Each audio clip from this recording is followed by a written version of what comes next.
오늘의 주인공은 다름 아닌 히토류입니다. 이 히토류라는 거 원소 번호 57번부터 71번까지 그리고 21번 스칸듐, 39번 이트륨 같이 모두 17종류를 뜻하죠. 영어로는 레어스 엘레먼트라고 합니다. 이름부터 희귀하다는 뜻이 들어가 있지만 사실 그렇게 희귀하진 않아요. 지구상에 상당히 풍부하게 분포가 돼 있거든요. 다만 한 곳에 집중되어 있는 광산 같은 게 조금 드문 편이고요. 그리고 이거를 분리하는 게 어렵다는 그런 문제점이 있다고 볼 수 있겠습니다. 강력한 화학약품을 많이 쓰다 보니까요, 환경 오염도 심하고요. 그리고 노동자의 건강에도 심각한 영향을 미칩니다. 사실상 개발도상국에서밖에 진행할 수 없는 산업이다 라고 볼 수 있어요. 선진국에서는 이런 채굴 산업을 하기가 어렵죠. 환경 오염에도 예민하고요. 노동자의 건강 그리고 결국에는 인건비 같은 문제들이 있기 때문에 이런 것들이 없어서 못하는 게 아니라 사오는 게 더 싸기 때문에 지금은 수입에 의존하고 있다라고 이해를 하시면 되겠습니다. 그런데 이 히토류 가격이 최근에 굉장히 많이 올랐다는 소식입니다. 1년 4개월 만에 최고치라고 하는데요. 디스프로슴 산화물이 이렇게 올라가지고요. 2022년 5월 이후에 가장 높은 수준이라고 합니다. 얘 이름은 조금 생소하실 텐데요. 왜 생소하냐? 얘는 히토류 중에서도 정말 희귀한 애이기 때문에 좀 그런 측면이 있거든요. 연구 자석인 네오디뮴 자석 같은 곳에 쓰는 애인데 히토류 전쟁하면 나오는 애, 얘가 그 핵심이라고 볼 수 있겠습니다. 얘만 오른 건 아니고요. 다른 아이들도 많이 올랐어요. 이런 것들도 가격이 많이 올랐다고 하죠. 그러면 가장 큰 원인은 뭐냐?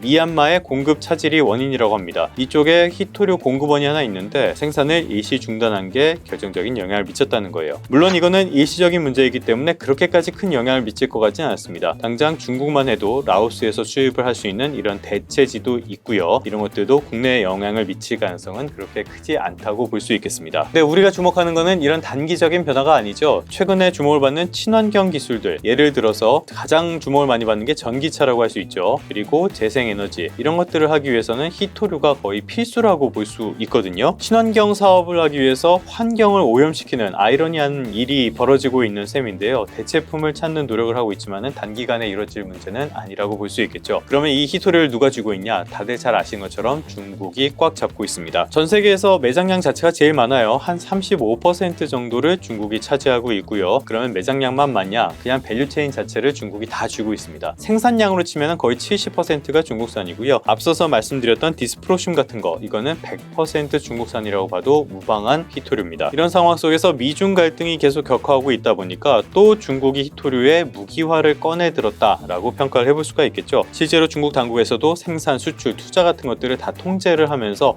적극적으로 관리를 하고 있는 상황입니다. 그럼 대응 전략은 뭐냐? 크게 두 가지가 있을 겁니다. 첫 번째로는 공급망을 다변화하는 것, 중국에만 의지하지 말고 다른 나라로 더 확대하는 것, 이런 게 있을 거고요. 두 번째로는 대체품을 찾는 건데, 앞서도 말씀드렸던 것처럼 이 대체품을 찾는 작업은 지난한 작업이 될 가능성이 큽니다. 단기간에 해결될 문제는 아니라는 거예요. 그래서 공급망 분화 쪽으로 많이 집중을 하고 있는데요. 미국은 히토류도 공급망을 자국 내로 다 흡수하는 방안을 추진하고 있죠. 이번에 G20 끝나고 나서 베트남에 방문을 해가지고 이 관계를 격상하는 일이 있었는데요. 이거 역시 이런 히토류 공급망 확보 차원의 하나라고 볼 수 있겠습니다. 중국에 한번 되었던 일본 역시 지금은 중국의 그 비중을 많이 줄여 나가고 있는 상황이고요. 하지만 단기적으로 봤을 때는 중국의 히토류 이 패권, 이거는 계속적으로 이어질 가능성이 큽니다. 공급망을 다변화하고 있긴 한데 단기적으로 탈중국을 하는 게 그렇게 쉬운 일은 아니라는 거예요. 하지만 중장기적으로 봤을 때는 다른 나라의 히토류 밸류체인에도 좀 집중을 해볼 필요가 있겠습니다. 대표적인 나라라면 역시 말레이시아 같은 나라가 있겠죠. 그리고 최근에 인도나 베트남도 많이 주목을 받고 있습니다. 이런 곳에 관심을 좀 가지셔야 된다는 뜻이고요. 국내 산업적인 측면에서도 약간 주목해볼 부분이 있는데요. 지금 우리나라는 영구자석, 히토류 하면은 영구자석이잖아요. 이 영구자석을 많이 수입을 하고 있습니다. 특히 지난해에는 수입량이 폭증하는 모습을 보였어요. 그런데 어디에서 수입을 많이 했냐? 역시 중국산이 많았습니다. 그렇기 때문에 증권가에서 지금 주목을 하고 있는 거는 영구자석을 국내에서 만드는 기업, 어디라고 꼭 집어서 말씀드리긴 좀 그렇지만 그런 기업들, 그 기업 중에서도 공급망을 다변화해서 히토류를 안정적으로 확보할 수 있는 그런 기업들을 많이 주목을 하는 모습입니다. 히토류도 히토류인데요. 이렇게 히토류가 쓰이는 영구자석 같은 산업의 변화, 국내 기업들의 변화에도 관심을 가지시는 게 좋겠습니다. 그러면 성공 투자하시고요. 다음 시간에 다시 뵙도록 하겠습니다.